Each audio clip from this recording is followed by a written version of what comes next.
tuned into Quick Charge, the high voltage podcast bringing you the top stories in electric vehicles and sustainable energy daily. And it's all powered by Electrek.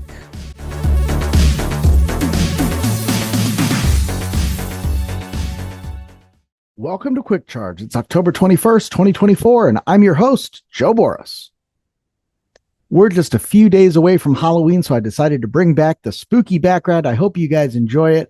And there's a couple of companies that are getting in the spirit of Halloween as well. One of them is Chinese Chang'an Auto that launched a new Nevo EO7, an electric SUV that transforms into a pickup truck at the push of a button. The all-electric Transformer SUV starts at around $28,000. The retractable electric-powered trunk cover combines the best of an SUV and a pickup. With it closed, the EO7 looks like a stretched-out SUV. When the cover opens, it becomes a functional truck bed fit for larger items like bikes, camping equipment, and more. We've seen these a couple of times here in the States with the Chevy Avalanche, even the Chevy Silverado EV, so nothing new here.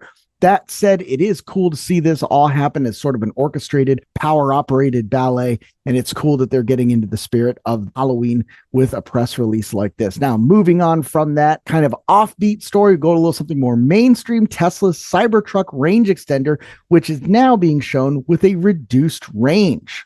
Tesla has missed on pricing with new vehicle programs before, and inflation has been exceptionally high in the few years between the original unveiling and pricing of the Cybertruck in 2019 and its start of production last year. That's according to Fred Lambert. When it comes to specs, Tesla has generally delivered on promises, but not so with the Cybertruck. These were the original specs for the Cybertruck at launch, which you can see: 7,500 pound tow rating, 3,500 pound payload, 250 plus mile range, and a price of $39,900. Now, the tri-motor all-wheel drive is the one that's most critical here because that promised a 500 mile range and a price of $69,900. Most people reserved that 500 mile range tri-motor version for just under 70 grand. And now Tesla's tri-motor Cybertruck starts at $100,000 and gets just 320 miles of range. To help Cybertruck owners get to that originally promised range, Tesla announced a range extender, which consists of an additional battery pack that sits in the truck's bed, taking up about a third of the bed space. Originally, Tesla said that it would increase the range of the dual-motor Cybertruck from 340 to over 470 miles and the Cyber Beast from 320 to 440. However, Tesla has updated its range extender specs. The company now says that the range extender should result in, quote, 445 plus miles rather than 470 for the dual motor, a 25-mile reduction in range. Interestingly, the range extender's impact on the tri-motor Cybertruck's range hasn't changed on the standard wheels and tires, but it's down to 415 plus miles on the all-terrain wheels. The other big news today comes from Ford that updated its Mach-E Mustang. The 2025 model dropped today with a heat pump, a smaller frunk, and a $36,000 price tag. Our fearless leader, Seth Weintraub, was there at the introduction, and he wrote that the biggest downgrade here is that the Mach-E now has a heat pump instead of resistance heating. Depending on how well this is integrated into the vehicle's heating and cooling systems, including batteries and passenger cabin, it should really help the vehicle's range, especially in extreme temperature climates. Range wasn't yet available on the 2025s, but don't expect a huge EPA bump just like last year. Unfortunately, the heat pump system couldn't be packaged under the existing Mach-E bonnet without taking up some of the frunk space. You'll recall that Ford did take some pride in creating a 4.8-gallon trunk that could also be drained, allowing for tailgating and other options. You can see here that little cup holdery looking thing does take up some of that space, and it is significantly shallower.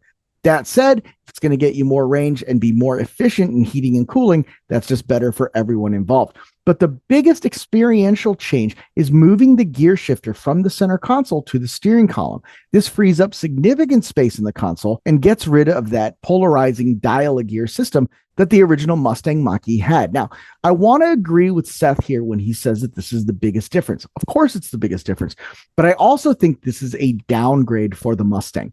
One of the things that made the Mustang feel more like a Mustang and less like a minivan or less like a crossover was that center tunnel that made you feel like you were in a car, albeit a high-riding one.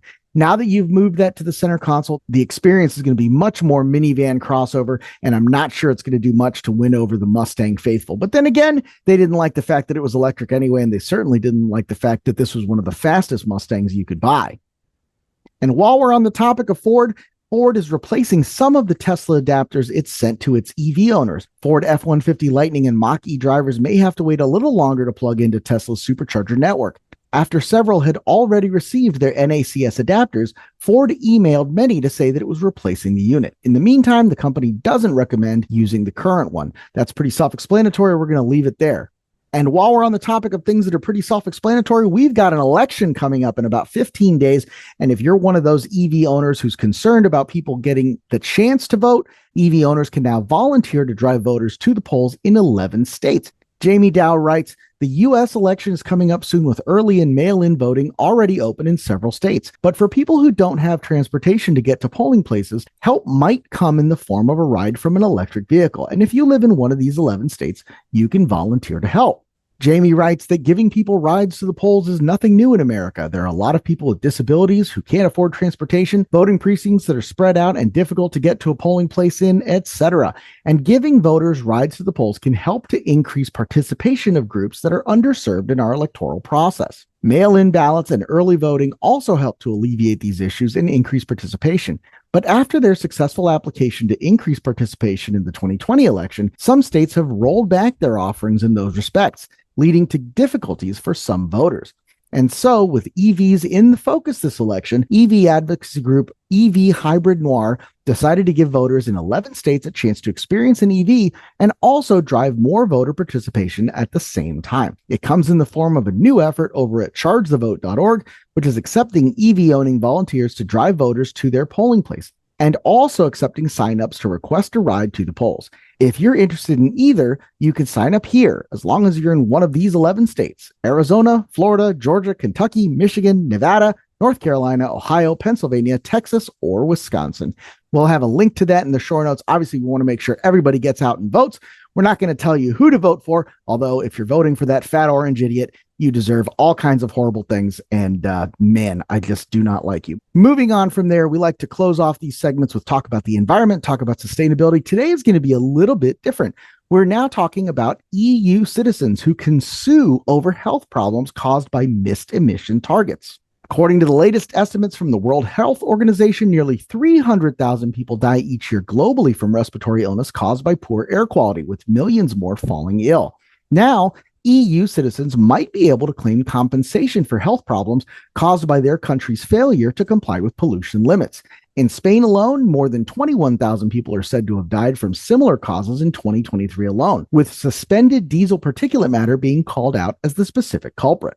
In an effort to trim those heavy losses, new legislation has been put into effect that sets new, more stringent emission limits. These annual policy limits reportedly must be met by 2030, but they're not the real innovation of this new policy.